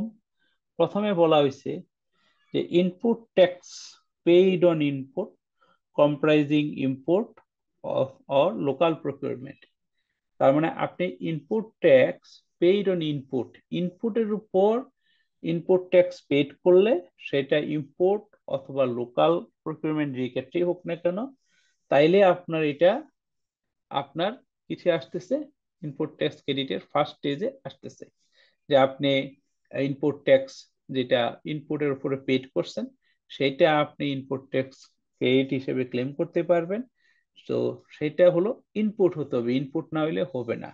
এই জন্য আমি বলছি আগে যে প্রথমেই যদি ইনপুটের ডেফিনেশনটাকে আপনার যে এরিয়া আছে সেই এরিয়ার মধ্যে যদি আপনার না থাকে তাইলে প্রথমেই আপনি ইনপুট ট্যাক্স ক্রেডিট ক্লেম করার আপনার যে প্রসেস ওই প্রসেস থেকে আউট হয়ে যাবেন, ফার্স্ট পার্ট। দ্বিতীয়তে বলছে যে আপনাকে কি করতে হবে, input tax credit available against output tax দুইটা ক্ষেত্রে, একটা হলো 15 আর একটা হলো এক্সপোর্ট। বাট জিরো রেটের যদি এক্সপোর্ট থাকে সেটার ক্ষেত্রে আপনি ইনপুট ট্যাক্স ক্রেডিট ক্লেম করতে পারবেন না, যেটা আমরা কিছুক্ষণ আগেও ডিসকাস করেছি। তার মানে প্রথম হলো ইনপুট হতে হবে, যদি আপনি যেটার উপর ইনপুট ট্যাক্স ক্রেডিট ক্লেম করতে যান ওইটা যদি যেই আপনার আইটেমটার উপরে অথবা যেই সার্ভিসেস এর উপরে আপনি ইনপুট ট্যাক্স ক্রেডিট ক্লেম করতে চান ওই আইটেমটা অথবা ওই সার্ভিসটা যদি ইনপুট না হয় অ্যাজ পার সেকশন 2 ক্লজ 18 ক, মানে ইনপুটের ডেফিনেশন অনুযায়ী, তাইলে আপনি এটার উপরে ইনপুট ট্যাক্স ক্রেডিট ক্লেম করতে পারবেন না, ফার্স্ট পয়েন্ট। দ্বিতীয় পয়েন্ট হলো যে আপনি শুধু ইনপুট হইলে হবে না, আপনি যে প্রোডাক্টটা সাপ্লাই দিতেছেন রিলেটেড ওই প্রোডাক্টটা আপনার সাপ্লাইয়ের সময় দুইটার যে কোনো একটা রেট হতে হবে, আইদার 15%, মানে আউটপুট বেটের রেট হতে হবে 15%, অথবা এক্সপোর্টের ক্ষেত্রে 0। এই দুইটা রেট ছাড়া অন্য কোনো রেট যদি হয় তাইলেও আপনি ইনপুট ট্যাক্স ক্রেডিট ক্লেম করতে পারবেন না। তৃতীয় যে পয়েন্টটাতে আসতে হয় সেটা হলো আপনার সেকশন 46 এ অনেকগুলো কন্ডিশনস আছে। শুধু আপনি ইনপুট ট্যাক্সের ডেফিনেশনটা কমপ্লাই করলেন এবং আপনি আউটপুট ব্যাট পে করলেন এট প্রেসক্রাইব রেট, যেটার ক্ষেত্রে আপনার ইনপুট ট্যাক্স ক্লেম করতে পারবেন, শুধু সেটা করলেও হবে না। আরো যে শর্ত আপনার ডেসক্রাইব করা আছে সেকশন 46 এ ওই শর্ত আপনাকে ফুলফিল করতে হবে। চতুর্থ যে পয়েন্টটা বাকেটটা সেটা হলো এই তিনটা শুধু ফুলফিল করলে হবে না, first bucket, second bucket, third bucket, fourth বাকেটে যেই আপনার কন্ডিশনস আছে মানে ডকুমেন্টস, আপনি যেটার বেসিসে ইনপুট ট্যাক্স ক্লেম করবেন ওই পার্টিকুলার ডকুমেন্টসই যদি না থাকে তাহলে তো আর আপনি ইনপুট ট্যাক্স ক্লেম করতে পারবেন না, কারণ you cannot able to show this no you have bought this goods অথবা services, then you are eligible to taking input tax credit. তো আপনার কাছে যদি এভিডেন্সই না থাকে then you cannot claim input tax credit. তাহলে ডকুমেন্টস থাকতে হবে। আপনার লোকালি পারচেজের ক্ষেত্রে সেটা ব্যাট 6.3, ইম্পোর্টের ক্ষেত্রে সেটা বিল অফ এন্ট্রি হয় আপনারা জানেন।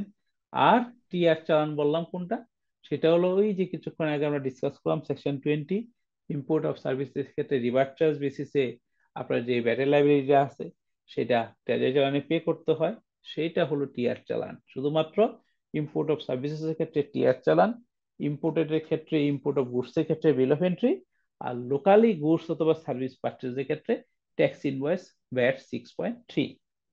তারপর ডকুমেন্টস এর পরে চলে আসে যে আপনার টাইম লাইন, যে আপনি টাইম লাইনের মধ্যে নির্দিষ্ট সময়ের মধ্যে আপনাকে আবার এই ইনপুট ট্যাক্সটা ক্লেম করতে হবে। এটার জন্য আনলিমিটেড পিরিয়ড নাই, যে আপনি এই চারটা, যে আপনি ইনপুট, আপনি আউটপুট পে করেন 15% হারে, সেকশন 46 এর আপনি কন্ডিশন ফুলফিল করেন, যদিও সেকশন 46 এর একটা কন্ডিশন টাইমলাইন, এটাকে স্পেশাল এমফাসিসের জন্য এটাকে আউট করা হয়েছে, আর অন্যান্য কন্ডিশন গুলো রাখা হয়েছে সেকশন 46 এর বাকেট 3 তে।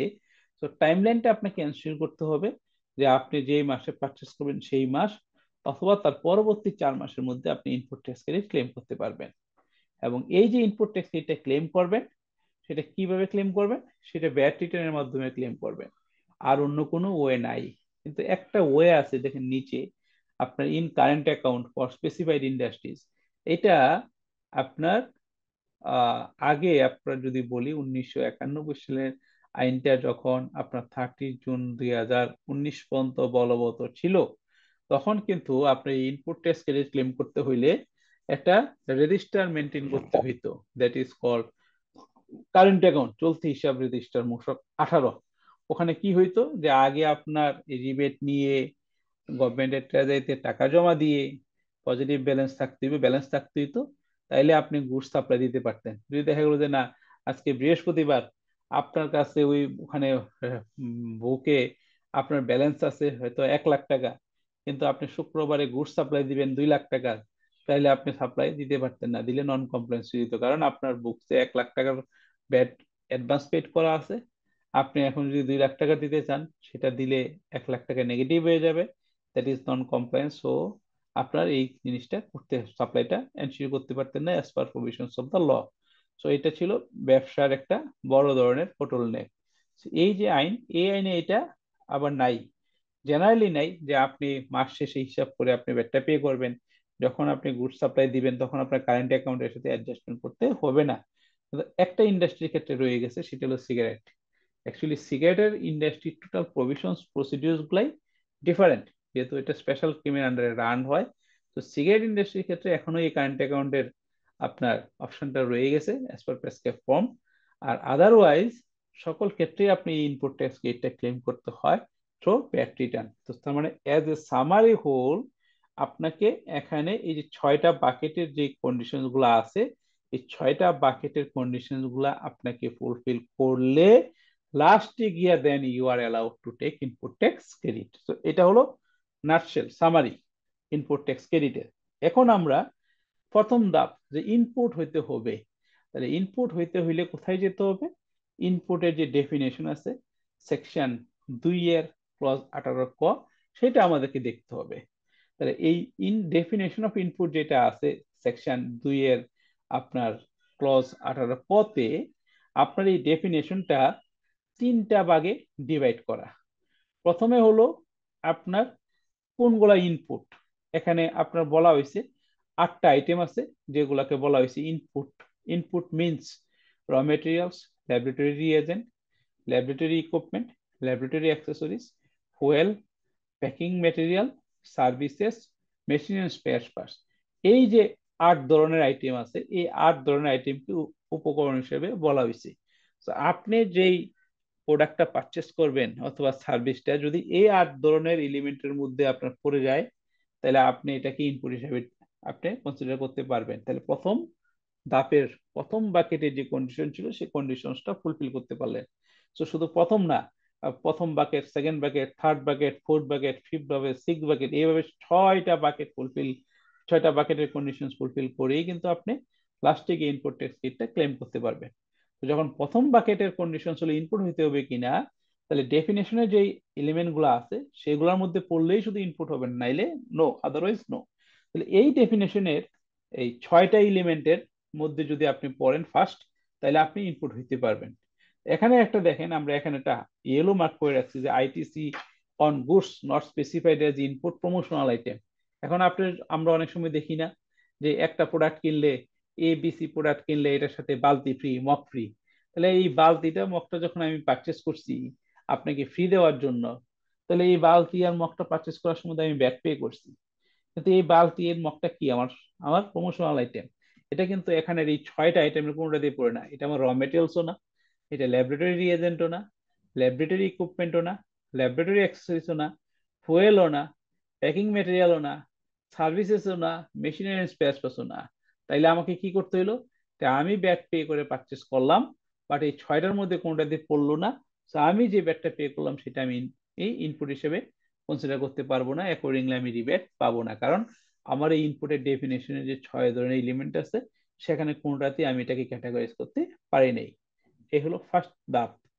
দ্বিতীয় ধাপে বলছে যে আপনি এই 6 ধাপের মধ্যে পড়লেও হয়, এই 8টা এলিমেন্টের মধ্যে পড়লেও এই এখানে আপনার যে 6টা আরো বাকেট আছে, এখানে যে এলিমেন্ট গুলো আছে এইগুলোর উপরে আপনি এইগুলা পারচেস করার সময় যে ব্যাট পে করবেন সেটা আপনি কখনোই ইনপুট ট্যাক্স ক্রেডিট ক্লেম করতে পারবেন না, always it is cost.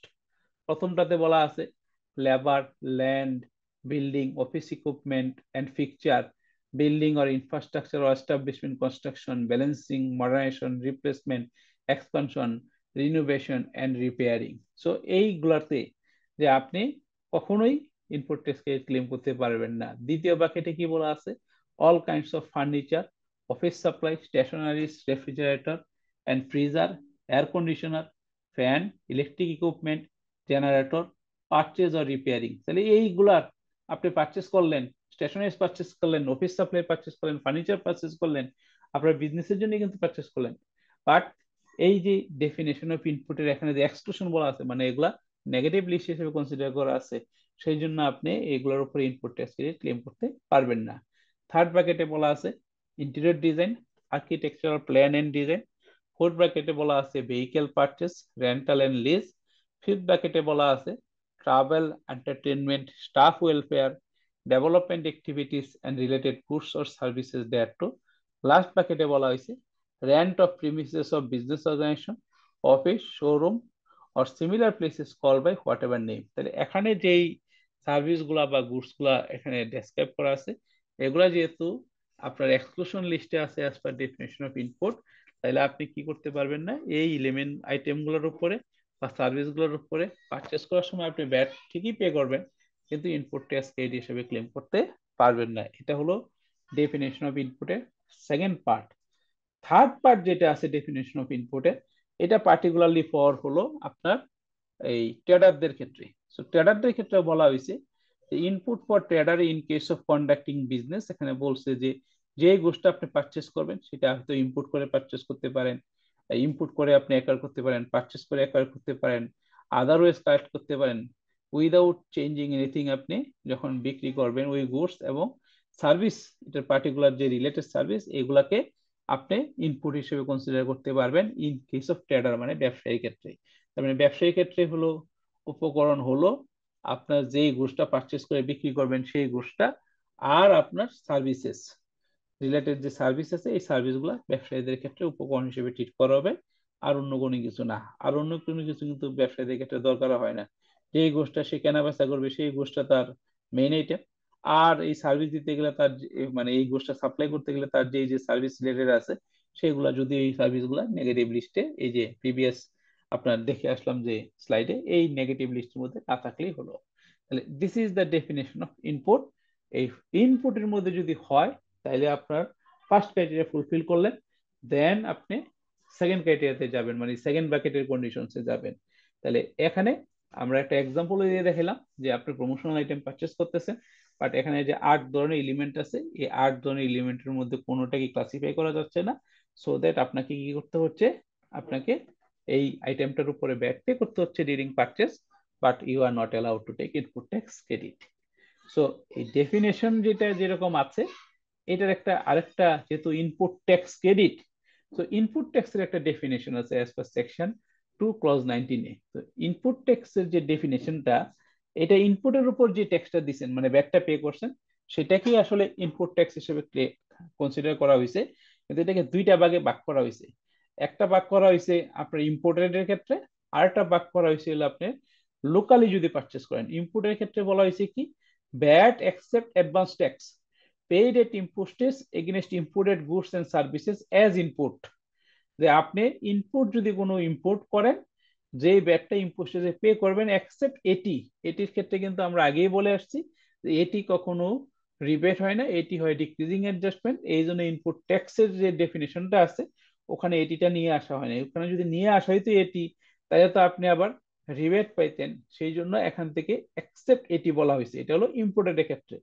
and that paid against goods and services purchased or collected from local sources as input, মানে আপনি লোকালি যদি পারচেস করেন সেই ক্ষেত্রে যদি ব্যাক পে করেন, সেটা যদি ইনপুটের ডেফিনেশনের ইনপুট হয় তাহলে ওইটাকে তখন ইনপুট ট্যাক্স হিসাবে ডিটারমাইন করা হবে। সো এই ইনপুট ট্যাক্স যেটা, সেটাই কিন্তু আমরা রিবেট নেই, এই জন্যই বলা হয় ইনপুট ট্যাক্স ক্রেডিট। সো আজকে এই পর্যন্তই, আর বাকি যেহেতু 8:30 বেজে গেছে আমরা সামনের দিকে যেতে পারবো না। এই দুইটা পয়েন্ট নিয়ে যদি ইনপুট ট্যাক্স ক্রেডিটের আপনাদের কোশ্চেন থাকে রেজ করতে পারেন, আদারওয়াইজ আমরা আজকে শেষ করব। স্যার একটা স্যার কোশ্চেন ছিল। স্যাম্পল বলেন। স্যার আমার কোশ্চেনটা হচ্ছে যে ব্যবসায়ীরা যখন পণ্যটা মানে ইনপুটের ক্ষেত্রে অনেক সময় ট্রান্সপোর্টেশন সার্ভিস না, ওইটা নিয়ে একটু কনফিউশন হয়ে যায় স্যার। ওইটার আর কি রুলসটা কি রকমের আর কি? এটা ওইটা রিবেট পাবেন, 80% পাবেন আপনার। 80% আমরা, নাকি? হ্যাঁ, আমরা নেক্সট ক্লাসে ডিসকাস করবো বাকিটা, তখন আপনার যদি কোনো কনফিউশন থাকে ওকে ক্লিয়ার স্যার, হয়ে যাবে। Okay, thank you sir, okay. Sir আমি একটা প্রশ্ন করবো স্যার। বলেন। তো এই যে আপনি 243 নাম্বার যে স্লাইডে যে 6টা পয়েন্ট দেখিয়েছেন, সেখানে ডকুমেন্টেশনে আমাদের একটা প্র্যাকটিক্যাল এক্সপিরিয়েন্স আছে কি, ওইখানে ওনারা ওই যে ভ্যাট অফিসের এক লোক উনি বলেছিলেন যে ওনার 4.3টা রিকোয়ার্ড, যে আপনার কোরিলেশন মানে প্রাইস ডিক্লারেশন যেটা, তো আমি প্রাইস কিন্তু আমি কিন্তু এখনো, আমাকে এই কোশ্চেনটা আপনি রেজ করবেন আমার ফুল প্রেজেন্টেশনের পরে। না হঠাৎ কোশ্চেনের, হ্যাঁ বলেন। স্যার আমি ওইটা, যতটুকু বুঝতে পারছি, হ্যাঁ। হ্যাঁ 243 নাম্বারে, 243 না, ওই যে আপনি এর আগে একটা ইয়ে দেখিয়েছিলেন না যে 6টা ইয়া দরকার এই ডেফিনিশন ইনপুটের আগে। হ্যাঁ, হ্যাঁ এইখানটাতে যে ডকুমেন্টেশনের ওইখানটাতে আমার মনে হয় উনি এটা রিকোয়ার চাইছিল যে 4.3টা আপনি করছেন হ্যাঁ, তো কিনা। 4.3 তো লাগবে, যে ওই যে এটা তো সেকশন 46-এ বলা আছে। তো আমি তো আর ওইটা এখানে বলছি কি, থার্ড বাকেটে দেখেন কন্ডিশনস আন্ডার সেকশন 46 এনশিওর করতে হবে। সো ও এখন আচ্ছা আচ্ছা। সেকশন 46 এর সব আইটেম তো আর আমি এইভাবে আনতে পারবো না, তাহলে তো ওইটাই হয়ে যাবে। তো আপনার সেকশন ও 46 নিয়ে তো আমরা ডিসকাস করবো। তো জি ওখানে স্যার আপনি ঠিক আছে। দেখবেন যে ইনপুট আউটপুট কোএফিসিয়েন্ট আছে কিনা। এই যে আপনাকে দেখাই দিই এখন আপনার, এই যে দেখেন কোথায়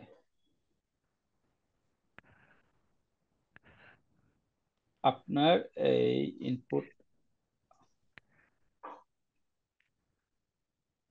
এই যে 4.3 not declared in input output coefficient, হ্যাঁ, তাহলে আপনি রিবেট পাবেন না। সেটা তো সেকশন 46 এর কন্ডিশন, কন্ডিশন তো সব আমি ওখানে নিয়ে আসতে পারবো না। জি স্যার জি ঠিক আছে। হ্যাঁ, ঠিক আছে। স্যার আরেকটা কোশ্চেন ছিল স্যার স্যার। আরেকটা কোশ্চেন। হ্যাঁ, বলেন বলেন বলেন। স্যার ওই যে স্যার একটা ইয়ে বলেছিলেন না এক্সাম্পল, ওটা আমি একটু খেয়াল করে শুনতে পারিনি আর কি। ওই বালতি বা হচ্ছে একটা মগ অনেক সময় যে ফ্রি দিয়ে থাকে, সেক্ষেত্রে হ্যাঁ, স্যার এই যে কারণ এটা তো এই আইটেম গুলার কোনোটার মধ্যেই পড়ে না, না পড়লে তো এটা উপকরণ হবে না, আর উপকরণ না হলে তো আপনি উপকরণ কর মানে ইনপুট ট্যাক্স ক্রেডিট ক্লেম করতে পারবেন না। ক্রেডিটটা পাওয়া যাবে না, মানে ভ্যাটটা পে করে দিতে হবে, পরবর্তীতে ব্যাক ক্রেডিট তো নেওয়া পে যাচ্ছে না। করতে হবে, হ্যাঁ। হ্যাঁ, এক্স্যাক্টলি স্যার। স্যার এটা রিলেটেড একটা প্রশ্ন ছিল স্যার। আমরা অনেক সময় হ্যাঁ। দেখা যায় যে ওই ফ্রি স্যাম্পল বাদে স্যার ওই যে প্রমোশনাল যে স্যার ওই লিফলেট বা এই সমস্ত ক্যাটাগরি বা এগুলাই করি, এগুলা কি স্যার এটার মধ্যে পড়ে যাবে? এটা যদি সার্ভিসে পড়ে, আপনার সার্ভিস যদি হিসাব হয় তাহলে সার্ভিসে চলে যাবে, সার্ভিসে মানে চলে স্যার নিতে বোঝা যাচ্ছে পারেন। অনেক সময় দেখা হ্যাঁ, যায় না যে স্যার একটা স্পেশাল প্রোডাক্টের জন্য আমি স্যার কিছু লিফলেট বানাইলাম, সেগুলো বিক্রি করলাম, বা মানে বিক্রি না স্যার এখন মানে এটাকে না, এটাকে আপনি কিভাবে আনলেন, এটাকে আসলে আপনাকে এক কথায় আমি জবাব দিতে পারবো না, এটার মধ্যে অনেকগুলো পয়েন্ট আছে। ঠিক আছে, এটাকে আপনি কি সার্ভিস হিসেবে পারচেস করছেন, কি হিসেবে পারচেস করছেন সেটাও দেখার ইস্যু আছে। যদি সার্ভিস হিসেবে পারচেস করেন তাহলে এখানে সার্ভিসে চলে যাবে, আর যদি গুডস হিসেবে পারচেস করেন তাহলে এটার মধ্যে কোনটার মধ্যে না পড়লে আপনি পাবেন না। বুঝতে পারছি স্যার, এটা আসলে কেস টু কেস আমাকে দেখতে হবে। হ্যাঁ, রাইট। জি স্যার, বুঝতে পারছি স্যার। স্যার ট্রেডারদের বেলা স্যার ইনপুট এটা ট্যাক্সে রিপিট করা কিসের যায় উপর স্যার? পাওয়া যাবে স্যার ট্রেডারদের বেলা? যে গোষ্ঠটা এটা পারচেস একটু করবেন কাইন্ডলি যদি সেটা, আবার বলতেন। এই যে গোষ্ঠটা পারচেস করবেন শুধু সেটা, পারচেজ যেটা করবো ওইটাই, আর সার্ভিস, যে সার্ভিস আপনি পারচেস করবেন সেটা। মানে অনলি গুডস আর সার্ভিস যেটা পারচেজ করবো ওইটার উপরে এই পাওয়া দুটোই যাবে? তো, এই দুটো ছাড়া তো কিছু নাইও তাদের, কি নাই। থাকবে। আচ্ছা আচ্ছা স্যার, বেশ স্যার। স্যার আপনি স্যার ইলেকট্রিসিটি অ্যাডভার্টাইজমেন্ট এগুলো পাবেন না মনে হয়। ইলেকট্রিসিটিতে অ্যাডভার্টাইজিং সার্ভিসের মধ্যে চলে যাচ্ছে। হ্যাঁ, স্যার আচ্ছা আচ্ছা ঠিক ইলেকট্রিসিটি আছে। সার্ভিস, অ্যাডভার্টাইজিং সার্ভিস, তো সার্ভিসে চলে গেলে তো আপনার ওখানেই পেয়ে যাবেন। জি থ্যাংক ইউ। স্যার হ্যাঁ, বলুন। স্যার আপনার এই ক্লাসের রেকর্ডিং গুলো কি আপনি আমার কাছে আমাদেরকে কোনো দিচ্ছেন? রেকর্ডিং নেই, আমার কাছে কোনো রেকর্ডিং নেই। ও আচ্ছা আপনি আইসিবি তে যোগাযোগ করতে পারেন, আমার কাছে কোনো রেকর্ডিং নেই ভাইয়া। সরি স্যার, মনে হয় ডকুমেন্টস এর কথা বলতে চাচ্ছিল স্যার, স্লাইড গুলো কি আমার ডকুমেন্টস কাছে আমি চলে দিব, যাবে? স্লাইড গুলো স্যার। স্লাইড পাবেন, জি স্লাইড স্যার। পাবেন, okay sir, thank you sir. Slide okay পাবেন, স্লাইড আপনারা পাবেন, ইয়েস আমি স্যার। দিয়ে দিব। Okay, thank you. Okay sir, thank you sir. Thank you sir.